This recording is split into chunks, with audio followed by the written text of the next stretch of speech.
My name is Richard Hubbard. I'm doing Chapter 5 over equality of educational opportunities, race, gender, and special needs. Education equality is defined in the text as refers to giving everyone an equal chance to receive education.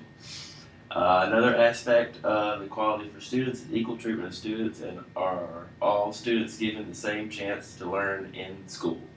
This chapter focuses on issues regarding the equality of educational opportunities. In this chapter, we had legal issues in defining race, major court cases and laws involving equality of educational opportunities, current racial segregation in schools, the struggle of equality for women and students with disabilities, equality educational opportunities. The first thing we're going to talk about is the legal problems defining race. There were three major court cases in defining race. The first one was Plessy versus Ferguson. That is a picture of Homer Plessy. In 1896, the Supreme Court, in the case of Plessy versus Ferguson, allowed for segregation of public schools and started a debate over what defines race. This case showed that race is social and legal construction.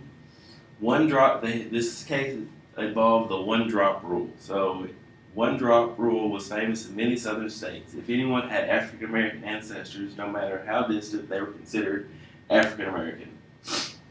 The next case we're going to talk about is Takiako Ozawa versus the United States. This dealt with Japanese immigrants who attended school in California, and families spoke English and attended Christian churches. The key point in this case was if white person was referred to as skin color, because many Japanese people were considered fair complexion back then. This rejected the idea of skin color, and court recognized the term Caucasian as white. However, in the United States versus Bugatti, the Caucasian was rejected as defining a white person. In this case, an immigrant from India was applying for citizenship as a Caucasian, and according to scientific rhetoric at the time, the immigrant was Caucasian. However, courts rejected it. The U.S. Supreme Court declared this statement: "What we hold is that words free white person are words of common speech to be interpreted in accordance with the understanding of common man." However, the courts didn't define common man. There are several other cases that were filed in the U.S. courts dealing with race. Defining immigration after 1965. The 1965 Immigration Act favored European immigrants and widened the acceptance of immigrants from around the world. Racial identity is a growing problem. Many are using a variety of descriptors to define their race on surveys and censuses. Major discrepancies among those from the Dominican Republic and South America.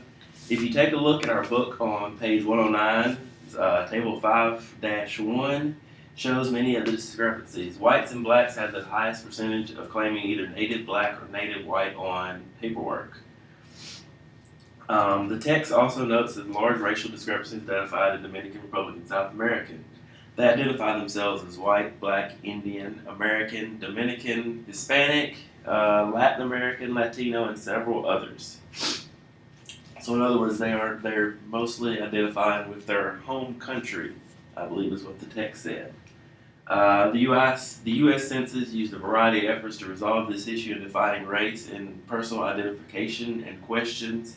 Some of the questions on the census say, are you black, non-Hispanic, Hispanic, non-black? They just ask a variety of questions on the census to try and figure out what race many of the people living here are.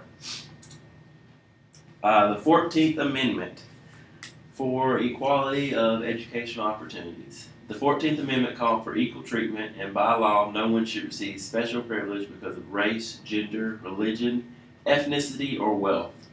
If government provides school, then everyone should get equal treatment by the system, and everyone should have equal access. Schools are required to treat everyone equally. Originally in 1896, the Supreme Court said equal protection allowed for separate but equal. This meant segregated education if all schools were equal. However, this was not the case. And in 1954, we had Brown versus the Board of Education that found that separate facilities were not equal. And that is a photo of a white school in, I believe it was the early 1900s. You can see it looks very well kept. And then here's a photo of a colored school. They were not very well kept, and they did not have equal facilities. So therefore, Brown versus Board of Education found this to be unequal. Civil Rights Act of 1964, Congress sped up desegregation of schools with the passing of this law. Title VII provided means for federal government to force schools to desegregate and withheld funds for those that participated in racial discrimination. This title was important for two reasons. One, it established federal control of American public schools. And second, it turned the Federal Office of Education into a policy and agency. This title sped up desegregation, especially in the South, and allowed for increasing the amount of money available to local schools from the federal government.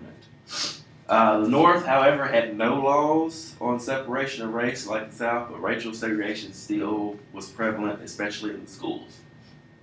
Segregation is still prevalent in U.S. schools today, according to USA Today.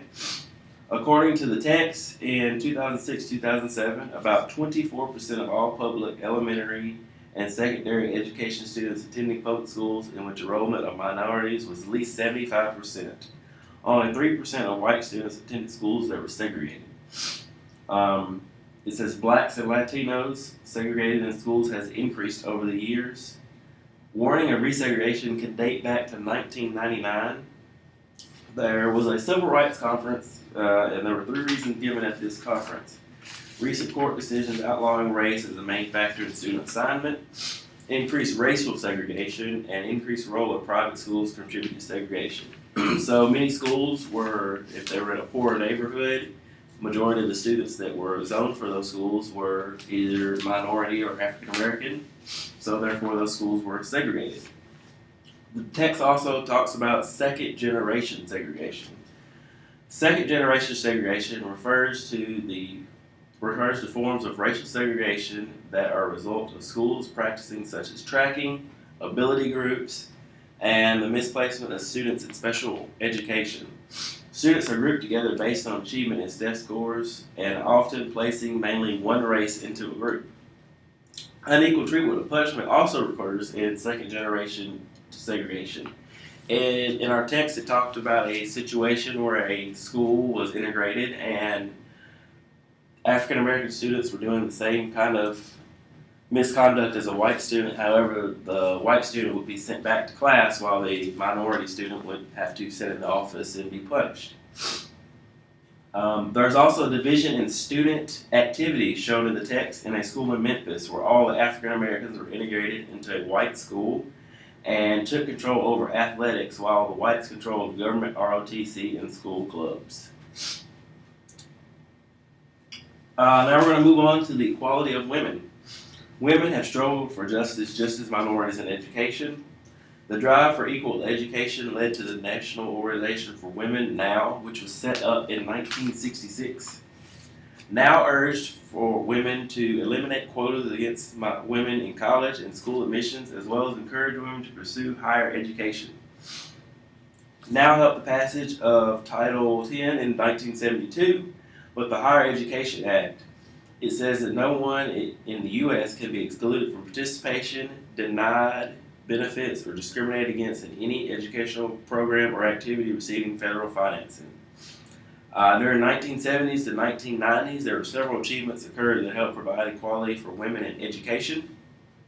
However, the debate in 2006 allowed for separate facilities or classroom as gender that is not given special class or schools receive large equal educational opportunities. So basically they're saying that they can have classes that are mainly designed for women or designed for men.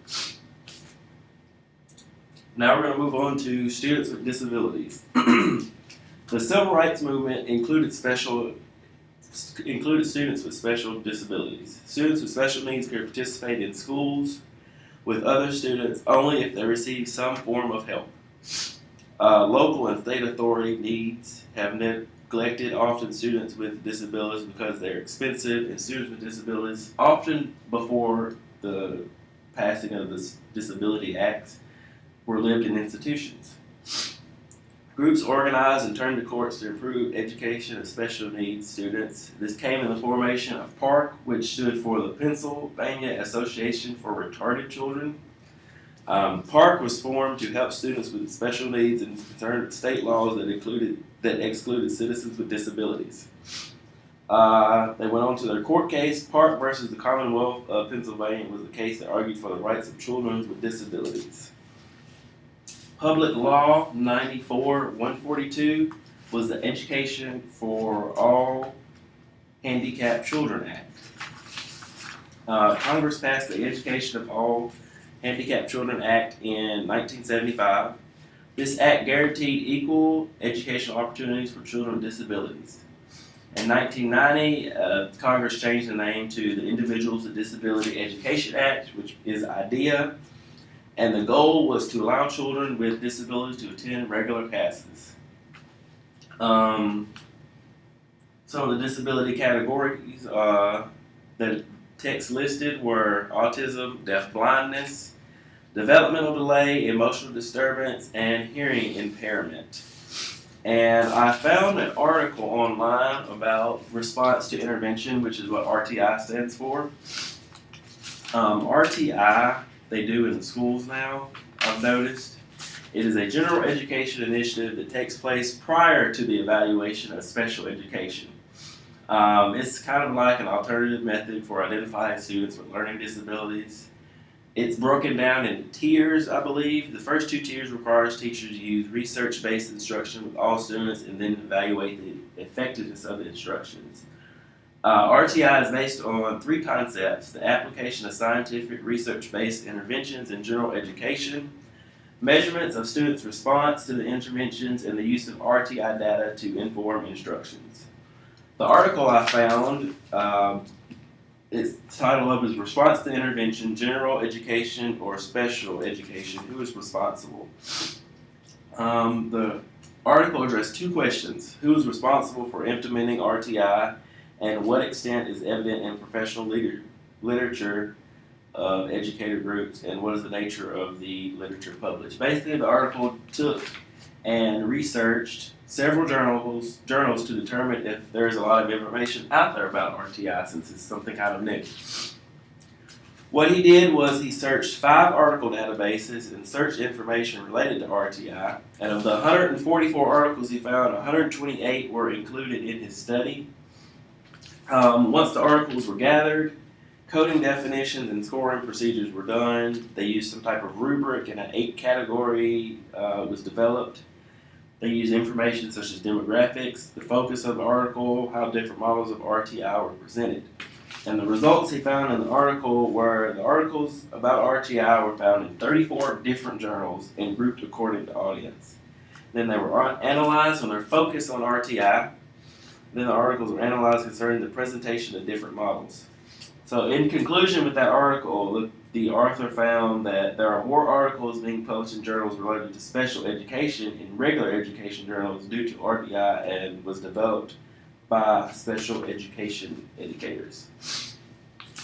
Next, we're going to talk about IEPs. IEPs are individual educational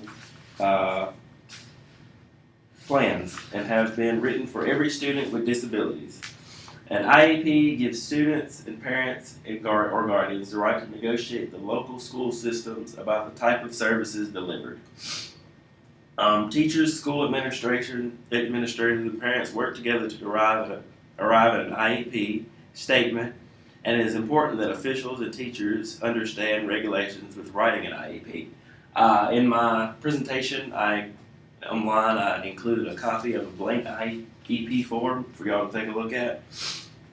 The regulations: there must be a statement of present levels of educational performance, a statement of annual goals and short-term instructional objectives, projected date of initiation and anticipated duration, and an appropriate objective criteria and evaluation procedures. Next, we're going to talk about inclusion. I also found online a story that I found relates to inclusion. It was in an article that I found in the Journal of International Association of Special Education. This is the case of Miguel. At age 8, third grader Miguel was diagnosed as a student with learning disabilities. He was bilingual and used Spanish whenever in dialogue with his father, a native of Mexico who did not speak English. However, Miguel and his Caucasian mother spoke English to one another. The schools considered Miguel's home to be bilingual household in that both English and Spanish were frequently used in the home. Miguel enjoyed math tasks and demonstrated strength within his area. On the other hand, he was not very enthusiastic about reading. Additionally, he had difficulty maintaining focus while being instructed by a general education teacher. The teacher was concerned that because Miguel was so busy during class, from time to time, he was not retaining the information from the class. His teacher reported several behaviors about him that were concerning to her. He was out of his seat more often than he was in his seat. He did not raise his hand to answer questions. The teacher concluded that these behaviors interfered with Miguel's learning and learning of others, and clearly was indicative of a learning disability. His reading skills appeared to be low, and his teacher wanted him tested for special education services. Miguel did meet the criteria for student with learning disabilities. Immediately, he was assigned a special education resource teacher. The teacher pulled Miguel out of his general education class for reading and writing. This is approximately 1 to 2 hours of time spent outside of his general education classroom without his friends in general education. Miguel's reading skills did not get to great level and his behavior did not improve. However, he remained engaged in math in the general education classroom even when the curriculum required a large amount of reading. On the contrary, Miguel approached middle school whenever he had to learn his general education classroom had to come to a special education classroom. The behavior would manifest within a small group at a more intense rate than what the general education teacher reported. It became clear that he would have best served an inclusive classroom.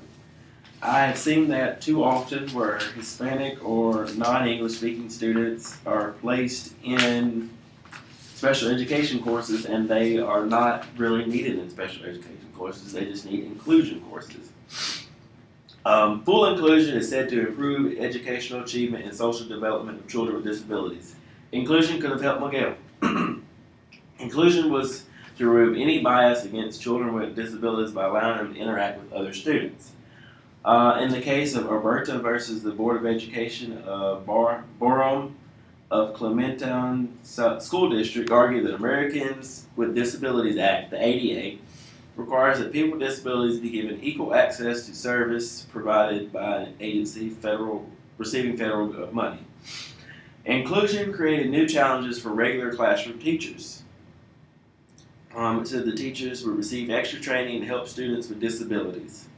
In December 2003, Title I posted in the Federal Register requiring that children with disabilities be included in state testing with No Child Left Behind Act of 2001, but allowed to create alternative tests and standards for students with disabilities to score that can help them determine if the school is making adequate yearly progress. The American Federation of Teachers criticized school administrators placing too many students with disabilities in general education classrooms. There are some complications with an inclusion program. So students with disabilities moved into a regular classroom without any support. Experienced teachers never received any training on dealing with students with disabilities or the inclusive classroom. The schools implementing inclusion do not have adequate training for general education teachers.